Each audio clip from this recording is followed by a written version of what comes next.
आणि बातमी मुंबईत नाही, मुंबईच्या पूर्व द्रुतगती महामार्गावरती तेलाच्या टँकरची गळती झाली आहे। रात्रीच्या सुमारास तेल गळती झाली आहे।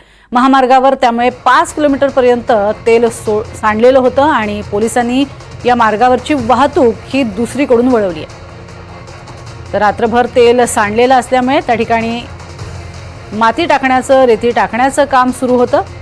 याचाच आढावा घेतलाय आमचा प्रतिनिधी अक्षय कुडकेलवार यांनी।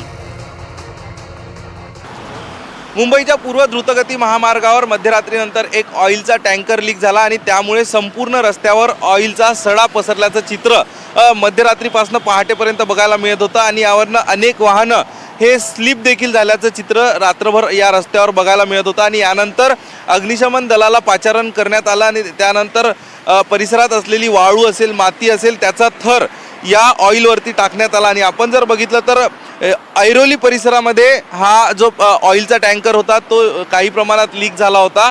मात्र त्याची धार वाढत वाढत मुंबईच्या विक्रोळी परिसरामध्ये मुख्य रस्त्यावर मोठ्या प्रमाणात या ऑइल सांडलं आणि त्यामुळे या ठिकाणच्या वाहतुकीवर देखील मध्यरात्री मोठा परिणाम झाला होता। मध्यरात्रीनंतर पहाटेपर्यंत कुठलीही अनुचित प्रकार घडू नये, अंधारात येणाऱ्या वाहनांना हे ऑइल दिसावं यासाठी या ठिकाणी मुंबई पोलीस असेल, अग्निशमन दलाचे जवान असेल, त्यांच्या गाड्या तैनात करण्यात आल्या होत्या आणि त्यांच्या माध्यमातून या सगळ्या परिसरात वाहतूक जी आहे ती वळवण्यात आली होती। एक दृश्य जर आपण नजर टाकली तर ज्या ठिकाणापर्यंत हे लाल करड्या रंगाची माती टाकलेली दिसते तिथपर्यंत हे ऑइल सांडलेलं होतं आणि तिथून पुढे देखील थोड्याफार प्रमाणात ऑइल सांडण्यात आलं होतं।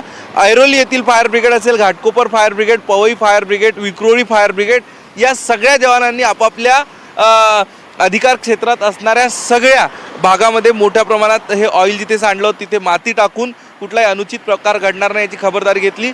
विशेष म्हणजे आज सुट्टीचा दिवस आहे त्यामुळं रोडवरती वाहतुकीची वर्दळ जी आहे ती कमी आहे।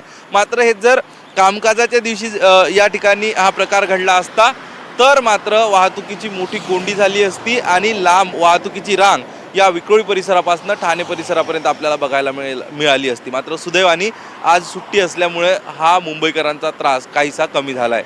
कॅमेरा पर्सन अरविंद मोरेसह अक्षय कुडकेलवार, NDTV मराठी, मुंबई।